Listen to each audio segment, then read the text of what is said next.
Greetings and welcome back to the Casual Wargamer. A continuation video basically from last night's discussion about is battle line worth it.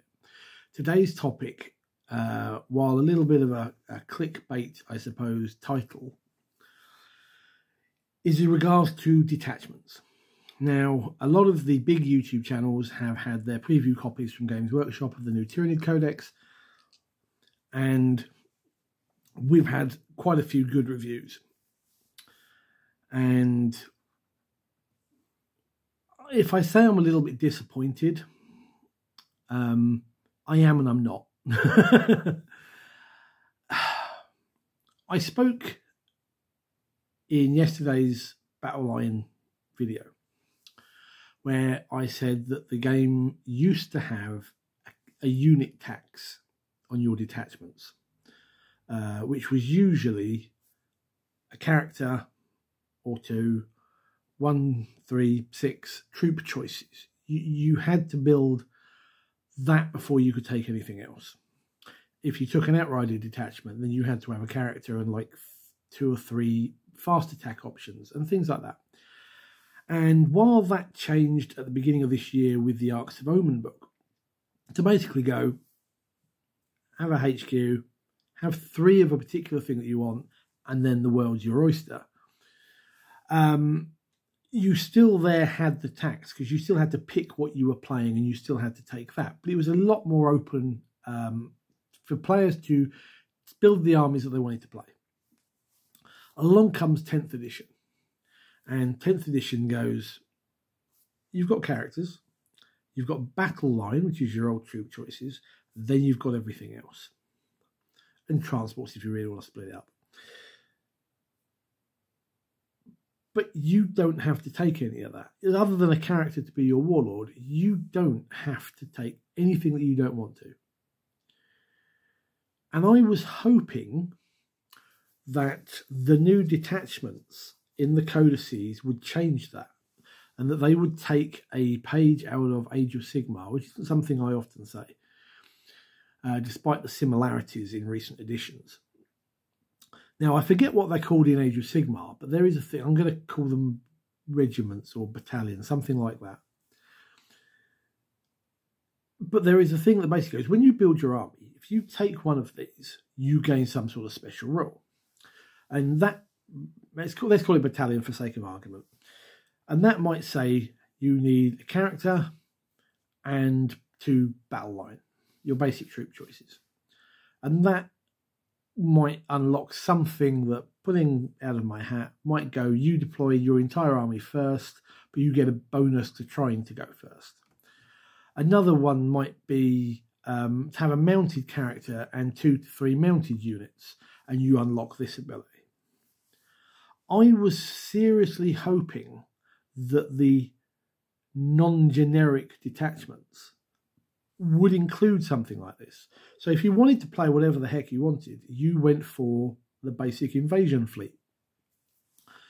I was expecting things like, I'll pick 2 examples, the Crusher Stampede and the Endless Swarm. Crusher Stampede should say, to take this detachment, you must first take a monster character and 3 monsters. After that, world's your oyster. And then you've unlocked those abilities and you can take the detachment. Likewise, I think Endless Swarm should, hey, you've got to take a character, but then you've got to have 4, 5 units, which must be a Gaunt variant or Gene Stealers. Something like that. It's a lot more thematic. And at the moment, having seen those detachments previewed, I'm not overly convinced that they force people to play a certain way. Because right now, I mean, it'd be a bit pointless, I suppose. But nothing stops you playing loads of swarm things in a Crusher Stampede with only 2 monsters. You know, nothing even says you have to field monsters if you really don't want to.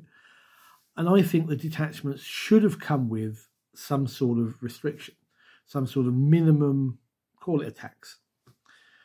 If you wanted to just play whatever the heck you wanted, then play the basic one that we've already had in the indices.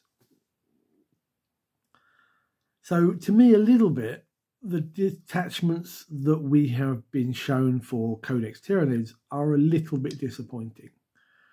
I'm hoping that they are actually going to revitalise the game a little bit. I have to disagree, going off on a slight tangent, with what Winter's SEO put in his video, where he basically said there's too many detachments. Was there a need to have 6 or 7 detachments? My answer is yes, there is. Without sub-factions, detachments are the way forwards.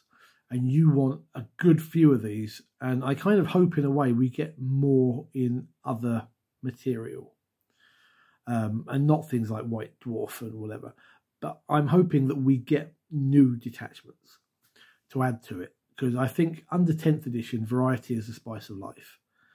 Something to make you play a certain specific way. And, but I had hoped, I should rephrase that we would get something like AOS uses in the new detachments. And I'm a little bit disappointed that they're not there. That's my thoughts from what we've seen. Do you agree, disagree? Love to know. Pop a comment down below. Give me a thumbs up. Hit the subscribe channel. Hit the subscribe button. Let's start a dialogue and let me know whether you think I'm right or wrong and why. That's the important bit. Don't just go, you're wrong. Give me a reason why I'm wrong. Love to know. Thanks for watching, guys. For now, take care. Good gaming.